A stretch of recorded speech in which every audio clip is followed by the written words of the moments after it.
붙잡힌 시선, 따뜻한 공정의 가치로 함께합니다. 황보선의 출발 새 아침. 황철사 2부 시작합니다. 문재인 대통령이 일요일 저녁 취임 후 두 번째 국민과의 대화하는 자리를 마련했습니다. 국민과 직접 소통하는 자리에서 어떠한 문제들이 다뤄지고 문재인 대통령은 어떤 입장을 내놓을지 주목되는데요. 요즘 청와대와 민주당 사이에 거리 두기를 두고도 말이 좀 있는데, 자, 박수현 청와대 국민소통수석 연결해서 이야기 들어보겠습니다. 박수현님 안녕하십니까? 네, 안녕하세요. 박수현입니다. 예, 자, 2년 만에 국민과의 대화인데 남은 임기가 대통령께서 6개월인데, 자, 임기 말에 이렇게 국민과 직접 소통에 나서는 거 이례적인데 이번 대화 추진 배경 어떻게 설명해 주시겠습니까? 예, 임기 말에 예. 이게 국민과 직접 소통하는 것이 이례적인가요? 예.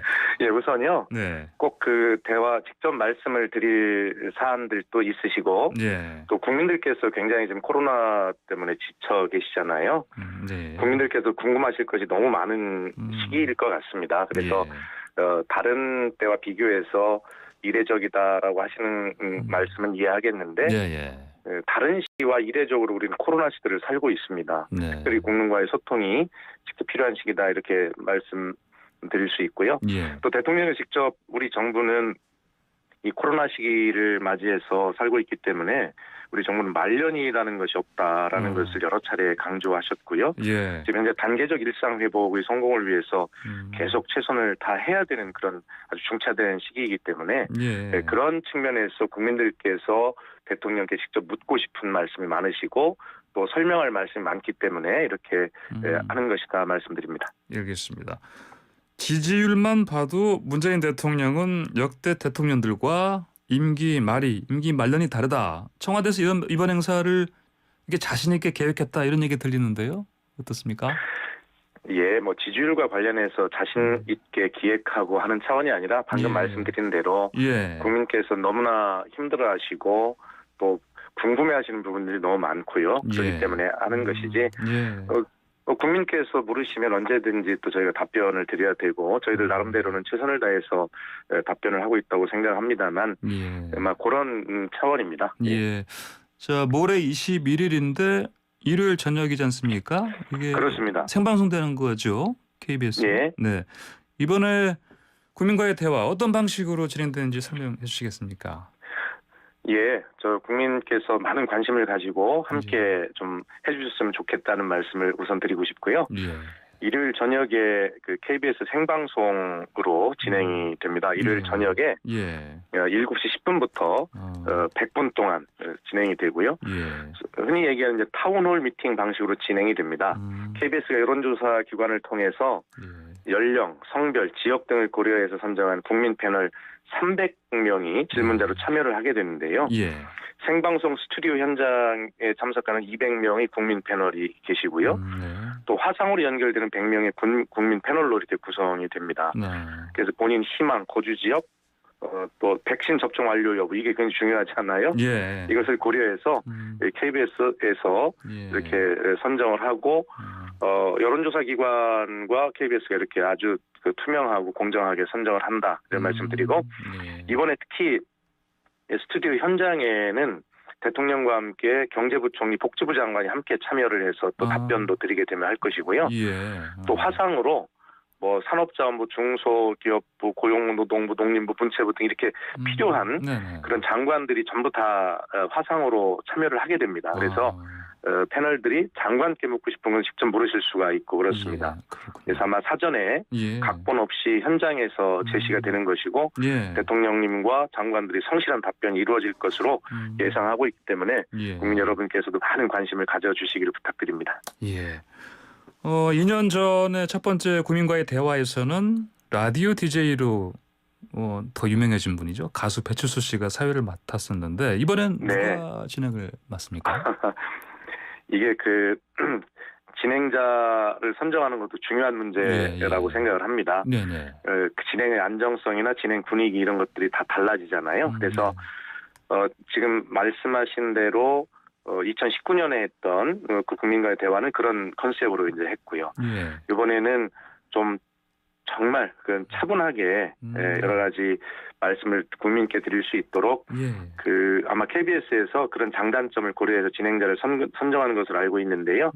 메인 MC로 KBS의 정세진 아나운서, 보조 MC로 김용준 KBS 기자가 참여를 해서 아마 안정적인 그런 분위기 속에서 차분하게 국민들의 목소리를 그렇게 전달할 것으로 저희는 기대하고 있습니다. 자, 그러면은 이번 대화는 이렇게 말씀하신 것처럼 차분한 분위기 속에서 문재인 정부의 4년 6개월 돌아보겠다 이런 의미로 보면 되겠습니까? 그렇습니다. 네. 알겠습니다. 자, 아까 말씀하신 것처럼 이 코로나19 상황이 좋지 않은 가운데 이번에 대화가 열리는 건데 신규 확진자 수가 역대 최다 기록하고 있고요. 이제 그러다 보니까 아까 말씀하신 것처럼 KBS에서도 방역 최대한 신경을 쓰면서 준비를 하고 있다. 그렇게 봐야 되겠습니다. 그렇습니다. 현장 참석 패널이 한 200명쯤 되는데요. 현재 계속 이제 신규 확진자가 최다를 기록하고 걱정은 있습니다만 아직 정부가 예측한 범위 내에 관리 가능한 그런 범위 내에 있다고 보고 총력을 다하고 있습니다만 하여튼 KBS도 방역 당국과 협의해서 이런 방역 수칙을 철저히 지키면서 구성했고 또 관리될 것이다 이런 말씀을 드립니다. 스튜디오 현장에 참석하는 국민 패널은 말씀드린 대로 백신 접종을 완료한 분들로만 구성이 되고요. 방송 시작 전에 체온 측정 등 필요한 방역 조치를 엄격히 진행할 것이고 그 스튜디오에 참석하는 인원 전체가 역시 마스크를 착용합니다. 또 대통령님과 메인 MC만 두 분만 이제 미착용을 하게 되는데요. 이런 것들을 총체적으로 잘 관리하고 방역 당국의 지침에 의해서 진행된다는 말씀도 드립니다. 알겠습니다. 2년 전에 문재인 대통령의 국민과의 대화에서는 주제가 좀 제한되지 않아서 좀 어수선하지 않았느냐 이런 평가도 있었는데 이번에는 주제들을 좀 어떻게 좀 좁혀서 합니까? 어떻게 하십니까? 그렇습니다. 2년 전과 비교하는 것은 적절치 않은 것 같고요.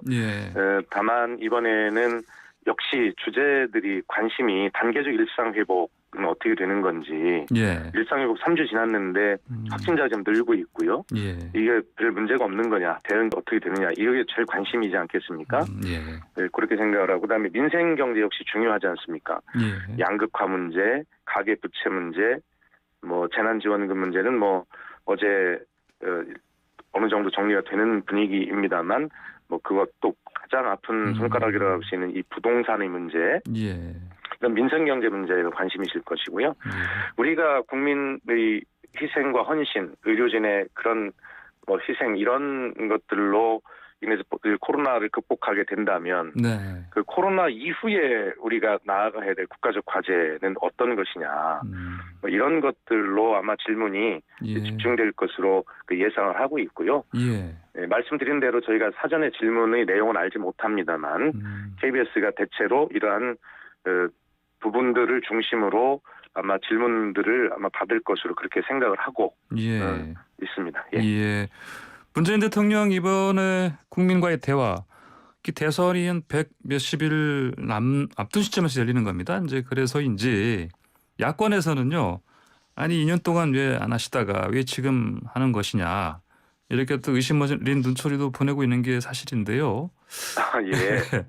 아마 그래서 방금 말씀하신 것처럼 주제를 좀 중립적인 방역, 민생경제 쪽으로 한정한 거 아닌가 이렇게 볼 수도 있지 않겠습니까? 어떻습니까?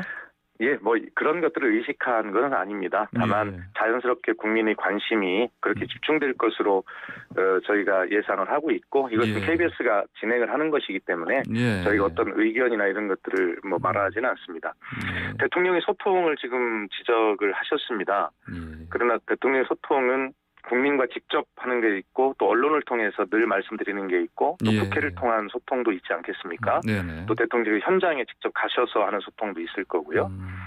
그래서 국민과 직접 소통하는 국민과의 대화가 문재인 정부에서 세 번째입니다.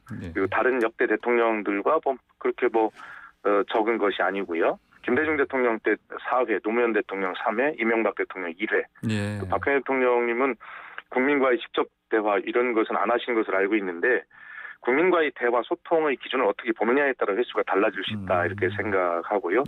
문재인 대통령은 현장 방문을 통해서 어떤 국민과 직접 만나는 이야기를 하는 다양한 방식으로 소통을 해왔고요. 예, 예.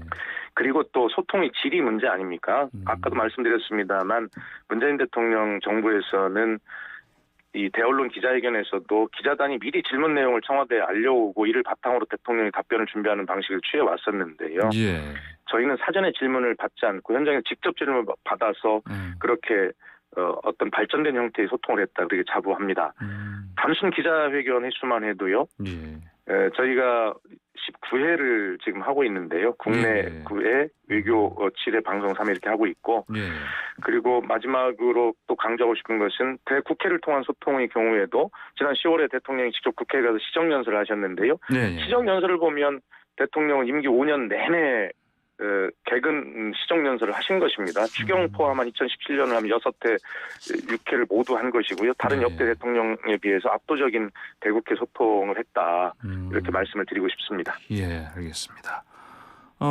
이게 말씀하신 것처럼 각본이 없는 이제 생방송으로 진행되니까 어느 정도 미리 그 제안이 된 말씀하신 민생경제 방역 쪽으로 집중이 되겠지만요. 네. 또 요즘에 정치권 현안, 선거 관련 돌발적인 질문도 나오지 않겠습니까? 뭐 그럴 수도 있겠죠. 예. 그러나 예. 될 수 있으면 선거 관련 이야기는 대통령께서 알아서 예. 말씀을 안 하실 것으로 알고 있고요. 예. 알겠습니다. 예, 그렇게 또 질문하시는 분들도 네네. 그런 국민의 민생과 관련된 이런 문제에 집중해 주셨으면 좋겠고 예. 청와대가 그런 선거에 휘말려 들어간 일이 없도록 저희도 주의할 것이고 예. 또 질문하시는 분들도 그렇게 해주실 것으로 믿습니다. 알겠습니다. 이 전국민 지원금 예산 둘러싸고요. 네. 민주당과 홍남기 경제부총리가 좀 대립하는 모습을 보기도 했는데 네. 이상민 의원 오선 중진이신데 네네. 이분이 청와대와 대통령이 먼 발치에서 불 보듯 구경할 일이 아니다. 예. 이런 지적을 했습니다. 예. 이상민 의원님의 그 말씀의 취지는 충분히 이해를 하고 감사하게 생각을 합니다. 예. 그러나 국정 문제에 대해서 청와대와 대통령 네. 늘 국민 속에서 그렇게 24시간 정말 밤잠을 못 자면서 고민하고 노력하고 예. 있다는 말씀을 드리고 싶고요. 예. 대통령 말씀하신 대로 문재인 정부는 코로나의 완전한 극복 또 그 일상 회복 이런 문제 때문에 예. 임기 그 마지막 날까지 쉴 날이 없는 그런 정부라고 말씀을 이미 하셨습니다. 예. 네. 그러면서도 정치 중립, 선거 개입 이런 의혹을 받지 않도록 예. 또 노력해야 될 의무가 있거든요. 그래서 예산안은 정부가 예. 공식적으로 편성해서 국회로 이미 넘긴 사안입니다. 예. 국회 심사 과정이 남아 있는 것이지 청와대가 이런 문제를 이렇게 해라 저렇게 해라라고 지시하고 예. 이런 단계도 아니고요. 예. 그런 문재인 정부가 아니다. 국회에서 이상민 의원님 걱정대로 잘 논의를 해 주시면 좋겠다는 말씀을 드립니다. 예. 어제 이재명 민주당 대선 후보가 갑자기 입장 선회를 했지 않습니까? 전 국민 예. 지원금 제한 잡겠다고 했으니까 청와대에서는 그래도 부담을 좀 덜게 된 상황 아니겠습니까? 예, 아니 당과 예. 여야 후보님께서 어떤 제안을 비전을 또 제시하시게 될 겁니다. 예. 아주 자연스러운 일이고 당연한 일이죠. 예. 그런 것에 대해서 일일이 청와대가 부담을 갖거나 그럴 필요는 없다고 생각합니다. 국회에서 정치권에서 많은 아이디어들을 내놓고 예. 미래 비전을 논의하는 것은 굉장히 환영할 만한 일입니다. 예.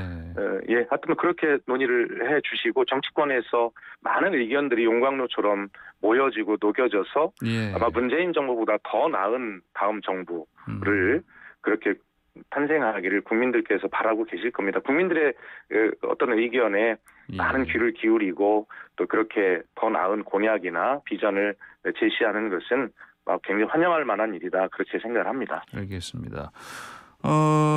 이제 단계적 일상 회복으로 민생 경제가 혹시 나아지고 있나 이것도 궁금해하시는 분이 많은데 네. 최근에 3, 4분기 가계 동향 조사 결과 발표 있었는데 어떻게 보고 계십니까? 이 수치로 봤을 때는요?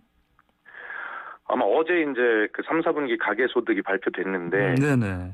아마 국민께서도 깜짝 놀라실 거라고 생각을 합니다. 예. 이렇게 말씀드리면 어떨지 모르겠습니다만 이렇게 흠잡을 데 없는 그러한 통계들 이런 것이 아마 오랜 기간 동안 처음인 것 같고 국민께서도 기쁘게 생각하실 것 같습니다. 주요 시장 소득이라고 할 수 있는 근로소득, 사업소득과 함께 그다음에 정부 정책에 따른 공적 이전 소득이라는 게 있는데 이것들이 모두 증가하면서 2006년 통계조사 이래로 최고 수준의 8.0% 증가율을 보였고요. 이런 것을 보이는 것은 경기 회복, 고용시장 개선 등 시장 소득 여건이 개선되고 또 아울러서 정부의 사회 안전망 강화 노력이 더해진 결과다 이렇게 평가를 하고 있고 대통령께서도 홍남기 경제부총리의 페이스북을 공유하실 정도로 의미를 많이 부여하고 있습니다.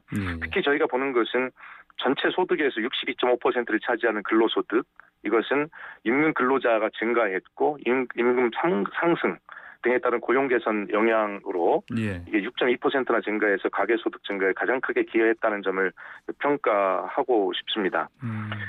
이런 정부 정책의 노력들이 종합적으로 이렇게 된 것이고요.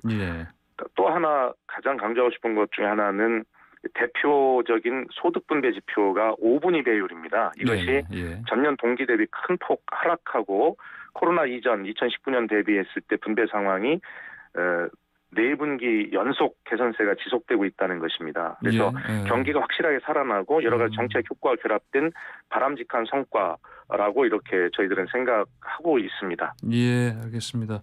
시간이 지금 한 50초 남았는데요. 네네. 한미일 3국 외교차관 공동 기자회견 돌연 무산된 거 있지 않습니까? 이게 기찰청장 독도 방문 때문에 그런 거라고 하는데 청와대 입장 간단하게 좀 말씀해 주십시오. 외교부 1차관이 현지 특파원 간담회에서 그렇게 설명한 것으로 알고 있습니다. 청와대에서는 이것을 사전 협의했는가 여부를 확인해 드릴 수는 없습니다만 경찰청에서 자체적으로 판단한 것이고요. 현장 대원 격려 목적으로 추진된 것으로 그렇게 알고 있습니다. 다만 정확하게 말씀드릴 것은 독도는 역사적, 지리적 그리고 국제법적으로 명백한 우리 고유 영토 아니겠습니까? 독도에 대한 일본의 부당한 주장에 대해서는 단호하게 대응해 나간다라고 하는 것이 우리 입장이다. 이렇게 말씀드립니다. 알겠습니다. 오늘 말씀 잘 들었습니다. 감사합니다. 감사합니다. 네, 지금까지 박수현 청와대 국민소통수석이었습니다.